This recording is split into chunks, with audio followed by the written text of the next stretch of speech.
काय मागणी करायला हिवाळी अधिवेशनाला? त्यांनी शेतकऱ्यांची सगळ्यात अगोदर कर्जमुक्ती करणं खूप गरजेचं आहे. ती करायला पाहिजे. शेतकऱ्याच्या मालाला भाव पण दिला पाहिजे. पश्चिम महाराष्ट्रात उसाला 3400 रुपये भाव आहे. मराठवाडा आणि बाकीच्या प्रदेशात 2300 2400 हे सुद्धा भाव वाढले पाहिजे. पीक विमाची रक्कम शेतकऱ्याला आली पाहिजे. आत्ता मागाची गोष्ट झाली मराठवाड्यात, त्याची नुकसान भरपाई 100% मिळालेली नाही, हे सुद्धा दिलं पाहिजे. सातारा संस्थांचे गॅझेटियर, कोल्हापूरचं गॅझेटियर आणि पुणे आणि औंध या संस्थांचा JR सुद्धा सरकारनं आता तातडीनं काढला पाहिजे, ही प्रामुख्यानं मागणी आहे. आणि मराठवाड्यातल्या सगळ्या मराठ्यांना हैदराबादच्या गॅझेटच्या JR कुणबी प्रमाणपत्र ताबडतोब देऊ.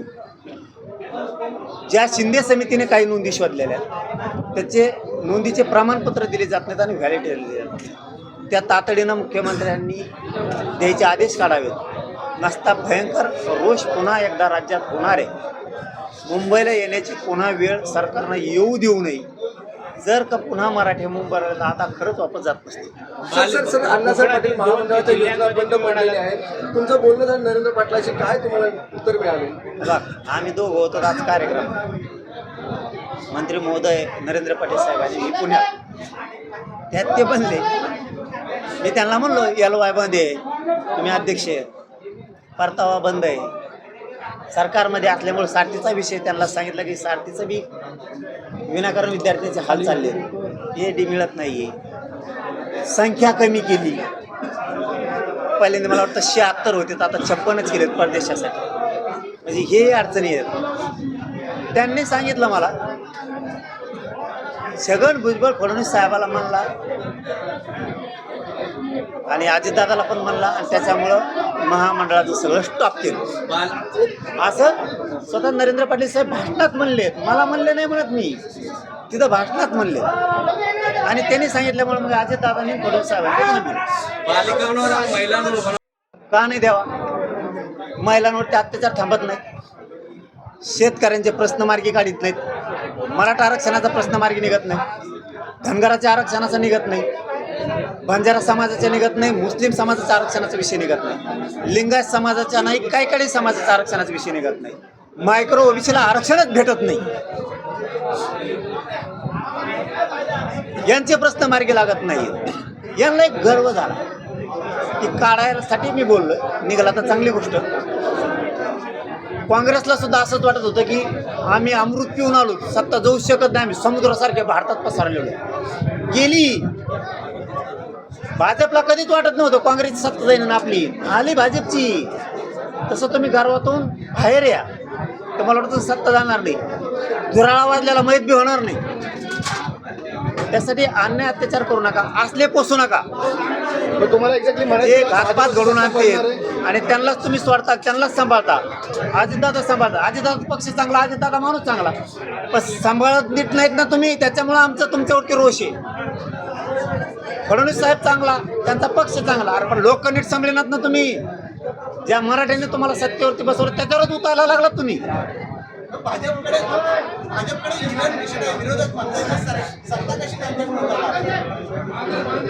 हे बघा, एक चुनूक देतो फक्त, मग तुम्ही त्याचा अर्थ समजून घ्या. महाराष्ट्रात असं कधी घडलं नव्हतं, ते मालेगावात घडलं. लोक न्याय मंदिरात कधी जात नाहीत, घुसले होते. एकदा लोकांच्या मनात आलं ना, EVM नाही, FIVM नाही, सरकार नाही, फरकार नाही, काय नाही. न होणारी घटना महाराष्ट्रात घडली. माय बापा हो, न्याय देवतेत न्याय मंदिरात कोणीही घुसत नाही. मालेगावमध्ये लोक कोर्टात घुसले होते. फडणवीस साहेब काय आव्हान करा? आणखीन तारीख डिक्लेअर केली नाही, परंतु दिल्लीला मात्र 100% आम्ही जाणार. दिल्लीला आम्ही मराठा समाजाचं तिथे एक अधिवेशन घेतो आणि देशव्यापी घेतोय. महाराष्ट्रासह बाकीच्या सगळ्या राज्यातल्या खूप मराठा समाज दिल्लीला जाणार आहे. तारीख आणखी डिक्लेअर नाही केली. तिथं काय होतंय, थंडी खूप आहे आणि उन्हाळ्यात ऊन पण लई आहे. म्हणजे आम्हाला आता मध्य साधायला लागणार आहे. परीक्षा पण नाही आल्या पाहिजे त्याच्यात, हे पण प्रॉब्लेम आहे. कारण फेब्रुवारी ते एप्रिलपर्यंत जवळपास परीक्षा असतात. विद्यार्थ्यांना पण पोरांना यायचं ते म्हणजे परीक्षेच्या काळात घेऊन आलं म्हणजे पेच येत चौकून. तारीख कोणची दाखवा. आपल्या इकडे सारखं वातावरण नाही म्हणून मागं पुढं व्हायला लागलं. लवकर जाहीर करणार आहेत. मराठा भवनचा मराठी भवनचा सर तुम्ही मगाशी भाषणामध्ये उल्लेख अद्यापही गुन्हे दाखल झाले, अटक करण्यात आली नाही, एवढा रोष मुख्यमंत्र्यांना थेट इशारा दिला, काय म्हणाल त्याबद्दल? नाही, मुख्यमंत्र्यांवरती माझा रोष नाही आहे. ते चुकीचं करतायत मग त्यावेळेस मी स्वीकारतो. किती सोपं आहे आणि सरळ सरळ आहे. माझा घातपात करायचा ठरवलं त्यावेळेस ते असणारे 3 आरोपी त्यांनी स्पष्टपणानं सांगितलंय चौकशी की धनंजय मुंडेनं मनोज जरांगे पाटील यांच्या घातपातासाठी 2.5 कोटी रुपयाची सुपारी आम्हाला दिली होती. मग एसपींना गृह मंत्रालयाला अर्ज करून परवानगी मागायला हरकत काय? मंत्री आहे, माजी मंत्री आहे ना म्हणून. असता दुसरा सामान्य असता तर या निवडीत नेला असता. पोलिसांनी याचं राजकारण करू नये असं माझं म्हणणं आहे. सत्ता बदलत असती आणि मुख्यमंत्र्यांनी आणि अजितदादांना सुद्धा करू नये. त्या अजितदादांनी असले विषारी सापं पाळल्यामुळं हे गोरगरिबांच्या आमच्यासारख्या लेकराला भोगावं लागतं. आणि जर 3 आरोपी म्हणत असतील आम्हाला दिलं नाही तर त्यांची नार्को टेस्ट करा. ते जर खोटं बोलत असतील की आम्हाला घातपाताची सुपारी दिली त्यांची नार्को टेस्ट करा. होत्या दूध का दूध पाणी का पाणी. त्याच्याबरोबर आमची दोघांची पण करा. मराठ्यांच्या तुम्ही म्हणाल इशारा पण दिलाय तुम्ही. सर धनंजय मुंडेला चौकशीला बोलावलं जात नाहीये. धनंजय मुंडेला चौकशीला बोलावलं जात नाहीये.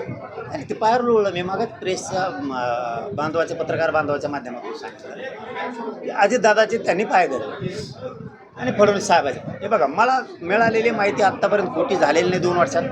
म्हणूनच मीडियाचे बांधव माझ्यावर विश्वास ठेवते. मी लबाड बोलत नाही. एकतर जे खरं आहे ते सांगतो. मला मिळालेली माहिती आत्तापर्यंत आंदोलनात सरकार माझ्या विरुद्ध समाजाविरुद्ध काय कट करणार आहे किंवा काय षडयंत्र शिजते हे ज्या वेळेस मला त्यांच्या कोटातून माहीत होती त्या वेळेस मी पहिल्यांदा मीडियाच्या बांधवाला सांगतो आणि मीडियाचे बांधव ते दाखवतात म्हणजे त्यांचं षडयंत्र हाणून पडतो. तसं मला पक्की माहिती कळालेली. अजितदादांचे यांनी पाय धरले आणि यांनी सांगितलं की मला घातपाताच्या जरांगे पाटलाच्या चौकशीपासून टाळा, वाईट होऊ शकतं त्याच्यामुळं. आणि हेच फडणवीस साहेबांसुद्धा म्हणले. त्यांनी त्यात क्लीन चिट दिली त्याला. सर सरकार पाठीशी घातलं पण याचे परिणाम काय असतं याचे पडसाद भयानक असतात.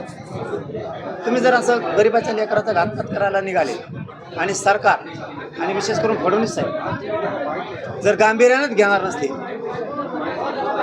तर लोकांना मग पर्याय नाही. याचे परिणाम काय होणार? तुम्ही म्हणाल भाषणात देखील थोडेसे बघूयात ना, वाट बघतोच ना. हिवाळी अधिवेशन चालू होतं. मुख्यमंत्री फडणवीस साहेब 100% यावर त्याला चौकशीला घेतील. फडणवीस साहेब सुद्धा घेतील. अशा बाळगून आहेत करणार. काय करायचं ते लोकशाही मार्गानेच केलं मी आतापर्यंत. पुढे करणार पण मग मराठी आम्ही करणार. नाविलाज आहे आमचा. हिवाळी अधिवेशन चालू होते. काय सरकारला काय सांगाल एकूण मराठ्यांच्या मुलीवर होणार अत्याचार? त्याच्यावर एक कायदा पाहिजे. लेख ही लेख असली पाहिजे. तिला जात कळायच्या अगोदर, तिला धर्म कळायच्या अगोदर, तिला एक दुनिया कळायच्या अगोदर, तिला गाव कळायच्या अगोदर, तिला सगळे नातेवाईक समजण्याच्या अगोदर, सगळा आनंद बघण्याच्या अगोदर तिच्यावरती बलात्कार करून खून केला गेला. ती क्रूर हत्या होती. याच्या सरकारनं काय करायला पाहिजे? एक कायदा काढला पाहिजे की 6 महिन्याच्या आत फास्ट ट्रॅक कोर्टात ही केस घेऊन. पण फास्ट ट्रॅकमध्ये भरपूर केसेस आहेत. सेपरेट बेंच दिले पाहिजे आणि 6 महिन्याच्या आत संपूर्ण फाशीवरती दिलं पाहिजे तर हे थांबव. नसतं हे असंच राहणार आहे. माझ्या माहितीनं भारतात आणखीन फाशीच नाही झाली बलात्कार करणार अशी माहिती. आता ती खरी खोटी तिचा शोध घ्या आणि मी पण घेणार आहे. हे खरं आहे. पण बलात्कार करणाऱ्याला आणखीन फाशीच झाली नाही भारतात. वाल्मिक करायला बेल होण्याची एक ऑडिओ क्लिप जे व्हायरल होते. फडणवीस साहेबाचं गिफ्ट असेल ते अजितदादाचं आणि फडणवीस साहेबाचं. ते गिफ्ट देणार असते राज्याला की असा दहशत पसरवणारा क्रूर हत्या घडून आणणारा माणसाला आम्ही सोडतोय.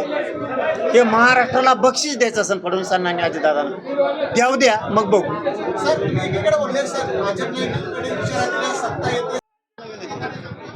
दिवस वाईट आहे. युग वाईट आहे. राजकारणासाठी राजकारण म्हणून विरोध करा, एकमेकाला पाडा सुद्धा. पण समाजाचा विषय गरिबाला अडचणी ना तुमच्यावर अडचणी. आपला एकमेकात दुवा असला पाहिजे. श्रीमंत मराठ्यांनी गरीब मराठ्यांना मदत दिली जायचं आणि गरीब मराठ्यांनी श्रीमंतच जायचं. कारण आपल्यात खूप गरीब आहे. श्रीमंत गरिबाकडे बघतच नाही आहे म्हणजे राजकारणी मराठी. तुम्ही इथून पुढच्या काळात तरी त्यांचं शिका. ते जातीला पण सांभाळतात, राजकारण पण करतात. तुम्हाला मराठी कधी कमी पडू देणार नाही. तुमच्यातलं वैर कमी करा ना, आतून एक या आणि गोरगरीब मराठ्यांच्या पाठीशी उभा राहा. मराठा सुद्धा तुमच्या पाठीशी ताकदीने उभा राहील. सकल मराठा मंडळ समाज मंडळाच्या आयोजनात कृतज्ञता सोहळा या ठिकाणी संपन्न झाला. आपण सर्वांचेच आभार व्यक्त करताना भविष्यात मराठ्यांना काय असू शकतं? मुंबईला ज्यावेळेस दोनदा आम्ही आलो त्यावेळेस महामुंबई म्हणून त्याला, कारण तुमच्याकडे दोन म्हणतात, मुंबई आणि नवी मुंबई, तर त्याला आपण सगळे मुंबई म्हणूया, महामुंबई.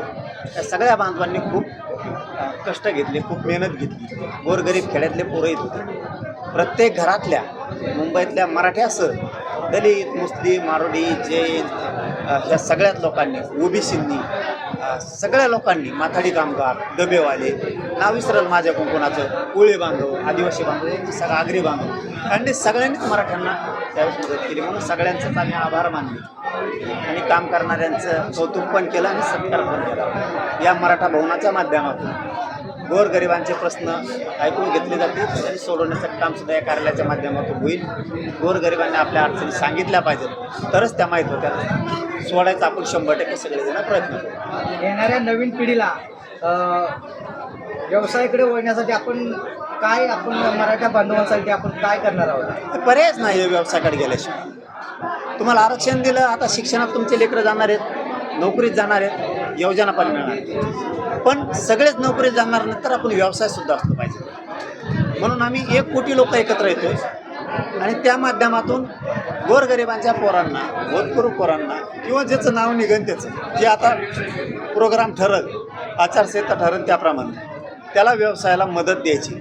आपल्या 500 रुपयामुळं समोरच्या लेकराचं कल्याण होणार असलं आयुष्यात तर द्यायचे, दान म्हणून द्यायचे. ते कोणाच्या तरी कामाला येते. आपल्या लेकराला आपण 500 रुपये दिले, वर्गणी दिली किंवा आपण दान दिले म्हणून आपल्या लेकराचं नाव नाही आलं तरी चालत. आपण पैसे दिले म्हणजे आपल्याच लेकराचं आलं पाहिजे असं नाही. कोणाचं तरी लेकरं रोजीरोटीला लागन, अन्न पाण्याला लागन, या भावनेतून समाजाची मदत करायची.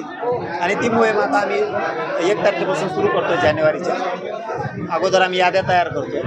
आम्ही पैसे घेत नाही आहेत कोणाकडून, पण आपल्याला व्यवसायाकडे समाजाला उतरावंच लागणार आहे, न्यावं लागणार आहे. तेव्हा ते त्याच्यात बळ येणार आहे आणि मग तेव्हा मात्र एकजुटीचा राहणार. माझ्या चॅनलला सबस्क्राईब करा आणि बेल आयकॉन दाबा, जेणेकरून तुम्हाला माझे नवीन व्हिडिओ मिळतील.